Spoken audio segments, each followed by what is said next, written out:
बिस्मिल्लाहिर्रहमानिर्रहीम। नाजरीन, hit story के साथ मैं हूं शमशाद मागट। स्टूडियो में मेरे साथ मौजूद हैं जनाब डॉक्टर गुलाम सरवर सिंधु साहब। नाजरीन, इस्लामाबाद में दो बड़े ओवरहेड ब्रिज बन रहे हैं, एक सरीना चौक के पास और दूसरा F8 चौक के पास।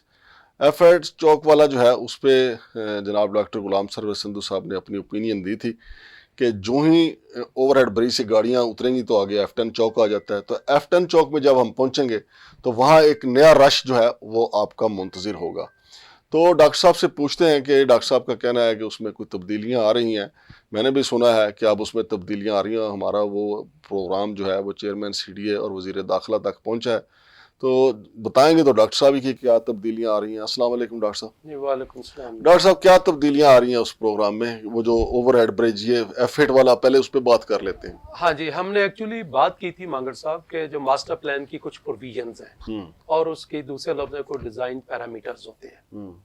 मास्टर प्लान के मुताबिक तो इट वाज, लेकिन जिसमें डिज़ाइन पैरामीटर्स की बात करते हैं, हमने बात की थी कि पहले एक स्टडी होती है, ट्रैफिक काउंट्स होते हैं और जो ट्रैफिक डिलेज पीरियड है ये काउंट किए जाते हैं। चलो, उन्होंने को करवाया होगा, लेकिन हमने सबसे इम्पोर्टेंट बात की थी ना, वो ये की थी कि इस फ्लाईओवर के बनने से जो F10 वाला एरिया वो चौक हो जाएगा और वो चौक हो गया है।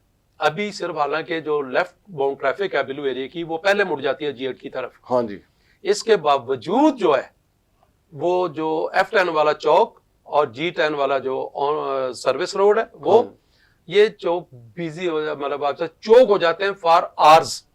तो इस चीज को महसूस किया गया कि यार अगर हम ये बना भी लें तो अगर वो चौक हो गया, अब हमने बात की थी कि इस वक्त ट्रैफिक फिल्टर होकर जाती है ट्रैफिक सिग्नल्स की वजह से, कुछ देर वहां रुकती है। इसको हम कहते हैं को लेफ्ट चली जाती, को राइट चली जाती, इतनी देर में वो आगे F10 चौक से जब वो क्लियर हो जाता है। अब जब यहां से आप फ्लाईओवर दे देंगे, थ्रू ट्रैफिक बनेगी तो ज्यादा 1 मिनट का डिस्टेंस है, 2 किलोमीटर है ना। हाँ जी, 1 मिनट का डिस्टेंस है, 1.5 मिनट का। हाँ जी, जब इतनी देर में ट्रैफिक बारी जाम होंगे, वहां तो इतनी ज्यादा आपको एग्जिट्स अवेलेबल नहीं है। हाँ जी, तो वहां जाके इसे चौकना। अब हुआ ये है, जो मेरे नॉलेज में बात आई है, इंफॉर्मेशन में आई, वो ये कि अब कहा गया कि नहीं यार, उसको भी साथ साथ एड्रेस करना चाहिए। सो उसको एड्रेस ना करेंगे तो इसकी इंप्लीमेंटेशन जो है, जो उसका फायदा नहीं होगा।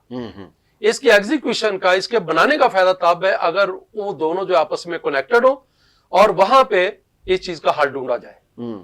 अब हम बात करते हैं कि उसका क्या हल है। वहां के 2 इश्यूज हैं जो बड़े सीरियस हैं F10 चौक के। जी, F10 चौक के। एक तो यह है कि वो मौजूदा अरेंजमेंट आपकी सर्विस रोड के ऊपर है, प्रिंसिपल रोड के ऊपर नहीं है। फ्लाईओवर आपके बनते हैं प्रिंसिपल रोड्स के ऊपर। दूसरा वहां पे प्रॉब्लम है कि G10 F10 की सर्विस रोड्स आपस में कनेक्टेड है। जो G9 और F9 की सर्विस रोड्स आपस में कनेक्टेड है। मेरे भाई, इन सर्विस रोड को मास्टर प्लान के मुताबिक सिर्फ सेक्टर की जो है ना अपनी मूवमेंट ट्रैफिक, उसके लिए पाबंद किया जाए, इनको डिसकंटिन्यू किया जाए एक साइड दूसरे सेक्टर। आपके इस तरह कन्फ्लिक्शन पॉइंट्स कम हो जाएंगे, क्रॉसिंग्स आपकी कम हो जाएंगी। अब हम बात करते हैं G10 F10 की। मेरे भाई, अगर वो रोड सिर्फ उनको डील करेगी तो काम का आपका जो F10 वाला आपके पास, वहां से आप प्रिंसिपल रोड की जो अलाइनमेंट है वहां से लाके आप जो प्रिंसिपल रोड है 10th एवेन्यू का, वहां पे आप एक अच्छे लेवल का, अगर आप इस वक्त नहीं भी कोई फ्लाईओवर जो भी अंडरपास के जरिए भी कंट्रोल कर सकते हैं आप उसको रोड को। और दूसरा सबसे बेहतर है कि वहां एक साइजेबल राउंड अबाउट बना दें, round about in the alignment of principal road of 10th avenue. सही। साथ आप ट्रैफिक सिग्नल की अरेंजमेंट करें। यानी जो F10 arrangement should be a combination of traffic signal with a bigger radius round about. फिर जाके आपका जो एफिशिएंसी जो है ना, फ्लाईओवर एट F9 ये फुल कैपेसिटी पे ऑपरेट करेगा, एफिशिएंसी होगी। और इसी तरह जो इसके जो कॉन्सिक्वेंस फेस करने हैं शहरियों ने एट 10th एवेन्यू, उसको हम मिनिमाइज कर सकते हैं। सही। और सरीना चौक जो है, सरीना चौक, देखिए सरीना चौक मेरा ख्याल है कि मैं थोड़ा सा उस बारे में बायस्ड हूं कि वो ठीक बन रहा है और उसको बनना चाहिए वहां पे। लेकिन इस वक्त मैं सिर्फ प्रोजेक्ट साइट्स जो है ना उनके बारे में मेरी रिजर्वेशन है। वो किस तरह? कि वहां पे प्रोजेक्ट साइट मैनेजमेंट नहीं हो रही, कि वहां पे डस्ट बहुत ज्यादा है, स्पेशली F9 वाले पे, इसलिए कि जिस तरह होता है कि बकायदा छिड़काव किया जाता है हर थोड़ी देर के बाद ताकि डस्ट ना उड़े, तो वहां तो एक पूरी की पूरी जो अभी बंद कर दी है 3-4 दिन पहले, अदरवाइज पूरी की पूरी जो ट्रैफिक आती थी F10 से वो सारी सारी कच्चे में से बाईपास हो रही थी। तो मेरा ख्याल है कि उसमें सिर्फ यह है कि अच्छी डाइवर्जेंस बना के F9 वाले चौक की बात करता हूँ, तो फॉर द टाइम बीइंग जो हमारा इन्होंने अभी डिस्कनेक्ट किया भी है, जो सर्विस रोड्स है ना G9 G8 की, उनको आपस में कनेक्ट कर दें, उनकी ट्रैफिक F9 की तरफ ना आए। ये दोनों जो प्रोजेक्ट हैं संधू साहब तकरीबन कितने अरब के प्रोजेक्ट हैं? ये मेरा ख्याल है जो मेरी शुनीद है कि 3-3 अरब का एक है या 1-6 अरब का है। अच्छा।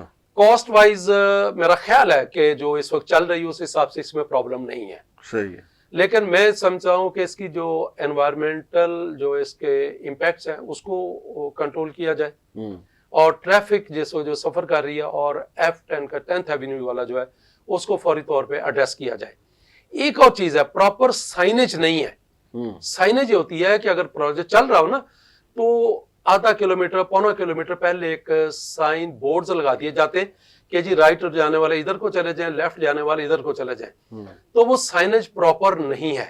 नहीं, लेकिन संधू साहब हमारे यहाँ जो अच्छा काम भी होता है वो बुरे तरीके से होता है। मिसाल के तौर पर रावल डैम वाला जो ओवरहेड ब्रिज है, देखें उसमें दरारें पड़ गई। फिर बाराकोव वाला जो ब्रिज बना है उसका सत्याना 2-3 दफा वो गिरा है।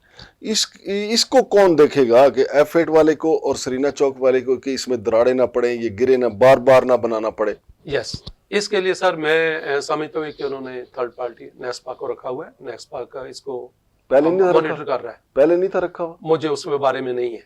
लेकिन इसमें जो एक पॉजिटिव चीज है ना सर, एक तो मैं पहले बता दूं कि ये वाकई जो चीज आपने पॉइंट आउट की है, हाँ जी, ये सबसे इंपॉर्टेंट है कि कल को गिरा हुआ दोबारा बनाने से बेहतर है आज महीना लेट कर ले, आज उसकी सुपरविजन अच्छी कर ले। हाँ जी। लेकिन चेयरमैन साहब इन दोनों प्रोजेक्ट के ऊपर मेरा ख्याल है कि अगर डेली नहीं तो हर तीसरे दिन 2-2 घंटे दे रहे हैं, तो मेरा ख्याल है कि उनके जाने से फर्क पड़ेगा। और चेयरमैन साहब जब जाएं तो फिजिकल प्रोग्रेस के साथ साथ उनसे इस बारे में भी जरूर क्वेश्चन करें कि क्वालिटी के बारे में, मटेरियल के बारे में, साइट मैनेजमेंट के बारे में आप लोग क्या कर रहे हैं। तो मेरा ख्याल है कि इनके जाने से फर्क तो पड़ेगा, क्योंकि जो जब रावल डैम वाला ओवरहेड ब्रिज बना तो ये यहाँ पे नहीं थे, यानी बाद में आए ये, और जब वो बाराकोव वाला बना उस वक्त भी नहीं थे। लिहाजा वैसे भी इनको अब दोनों नज़दीक पड़ते हैं, F8 भी नज़दीक है और सरीना वाला भी नज़दीक है, तो दिन में 2-2 चक्कर लगा सकते हैं चेयरमैन साहब। मेरा ख्याल है कि थोड़ी सी उनकी जो सेंस ऑफ है ना, मॉनिटरिंग, सेंस ऑफ ओनरशिप, मेरा ख्याल है वो उनको कर रही है कि टाइम पे करना है। टाइम के करने से दूसरी बात मैं समझता हूँ उन दोनों प्रोजेक्ट भी देखें, जो रावल डैम वाला जो है ना उसकी दरारें तो पड़ गई, जो पड़ गई उसकी लैंडस्केप में 2 दफा पैसे खाए गए हैं। एक दफा उसकी लैंडस्केप पे निकाल के दोबारा से उसको लगाया गया है, ठीक है सर, वहां पे प्रॉपर साइनेज की जरूरत है। तो इन दोनों प्रोजेक्ट की सुपरविजन अच्छी हो रही है, लेकिन सुपरविजन में सिर्फ ये नहीं कि इतना बन गया, साथ उसकी क्वालिटी जो है ना उसके बारे में भी चेयरमैन साहब क्वेश्चन करें तो डेफिनेटली उसमें इंप्रूवमेंट हो जाएगी। बहुत शुक्रिया जनाब संधू साहब। तो नाज़रीन, ये 2 नए प्रोजेक्ट हैं इस्लामाबाद के, यकीनन इससे इस्लामाबाद मजीद खूबसूरत होगा। जैसा कि हमने कहा कि इनकी क्वालिटी पे कोई कंप्रोमाइज़ नहीं होना चाहिए। शमशाद मांगट और डॉक्टर गुलाम सरवर संधू को इजाज़त दीजिए। अल्लाह हाफ़िज़।